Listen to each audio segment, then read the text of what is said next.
Nous sommes avec Jessica Tillement, qui est bibliothécaire ici à la bibliothèque de Montigny-le-Tilleul, et elle, sa particularité, elle s'occupe du département jeunesse. Alors il y a ce qu'on appelle le printemps de la littérature jeunesse qui est lancé. Dans ce cadre-là, une pièce de théâtre était proposée.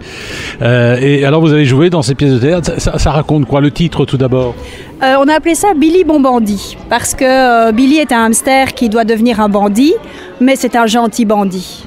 Et il est accompagné de son ami Jean-Claude, le ver de terre, courageux mais pas téméraire. Ça fait quoi d'interpréter un ver de terre? D'autant que c'est la première fois peut-être que vous montez sur scène. Un ver de terre, je dois dire que ça faisait peur à tous mes collègues. Et moi, je me suis mise directement dans le rôle. Et avec les enfants, ce qui est génial, c'est qu'on peut leur faire croire à beaucoup de choses. Et j'ai un très beau costume qui me permet de m'épanouir dans le rôle de Jean-Claude. Ah, c'est un grand spectacle, hein. Il y a du budget dans cette pièce. Il y a beaucoup de participation de différentes personnes, il y a beaucoup de récup et c'est ça qui fait la vie du spectacle, je trouve. Nous sommes avec Jessica que l'on peut admirer dans une pièce de théâtre pour les jeunes, une pièce qui raconte l'histoire finalement d'un cow-boy et d'un ver de terre, hein. C'est bien ça, hein?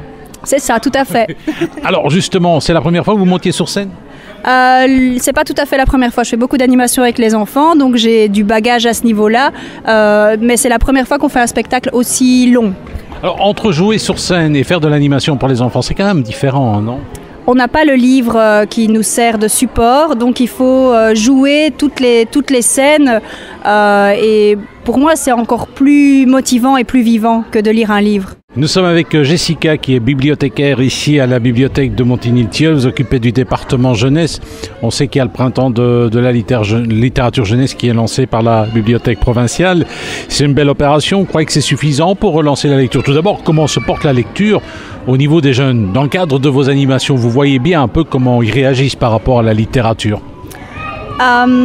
Pour moi, il n'y a pas vraiment de fracture par rapport à ce qu'on pouvait voir avant. Les enfants aiment toujours qu'on leur lise des histoires, même quand ils ont appris à lire. Et on a toujours le plaisir de partager un livre avec un petit. Et comment vous faites?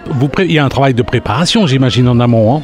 Oui, il y a un gros travail de préparation. Donc moi, je dis toujours aux enfants, je ne découvre pas le livre en même temps que vous. Je dois le connaître à l'avance pour pouvoir m'impliquer, faire les voix et que ce soit vivant pour eux.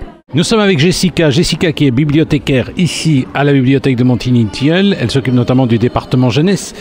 Elle organise des animations. Alors, est-ce qu'on peut faire une animation littéraire autour de n'importe quel livre? Ou alors est-ce qu'il y a des livres qui se prêtent davantage à des animations? Et tout d'abord, ces animations, elles s'adressent à quel type d'enfant?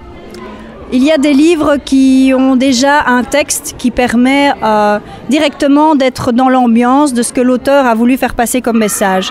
Après, on peut aussi utiliser un livre, décaler le texte et en faire quelque chose de très vivant avec juste un petit accessoire ou des personnages, des voix différentes. Je pense que tous les livres ne sont peut-être pas adaptables, mais quand on a une thématique et qu'on aime et qu'on a envie de transmettre le message du livre, il y a toujours moyen de s'en sortir.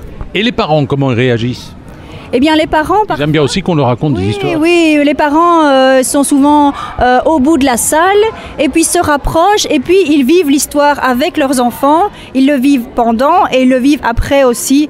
Et c'est génial de voir des adultes avec des regards et des sourires d'enfants. Eh bien, nous étions avec Jessica Tillement, qui est bibliothécaire à la bibliothèque de Montigny-le-Tilleul. Elle s'occupe notamment du département jeunesse et elle propose différentes animations. Vos prochaines animations, vous êtes déjà en train de travailler sur des textes? Pas pour le moment. On essaye de s'imprégner du spectacle parce qu'on va faire une formation aux autres bibliothécaires pour que chaque bibliothèque qui a 2 bibliothécaires qui ont envie de se lancer dans l'aventure puisse reprendre le spectacle. Est-ce qu'il y a déjà d'autres bibliothécaires qui ont pris contact avec vous? Parce que faire des animations et comme on le disait tout à l'heure, faire du théâtre, c'est 2 choses tout à fait différentes. Et vous avez vous-même une formation théâtrale? Pas du tout. Vous avez une formation d'animatrice peut-être? Est-ce que dans le cadre de vos études, vous avez appris à faire de l'animation ou alors ça s'improvise? Dans le cadre de mon travail, je me suis formée tout au long de mon activité à la bibliothèque, mais c'est vraiment une question de feeling et c'est ce qu'on demande de plus en plus aux bibliothécaires maintenant, d'être aussi animatrice. D'ailleurs ici vous êtes au foyer culturel de Montigny-le-Tilleul, ça veut tout dire, hein. Finalement on compte aussi sur les bibliothécaires pour distiller un peu de culture. Tout à fait. Je trouve qu'on n'est plus... moi, je dis toujours qu'on n'est plus la bibliothécaire derrière son bureau à faire silence. Ici, en tout cas, à Montigny, on a une bibliothèque très vivante et je crois que le public qu'on a le ressent énormément.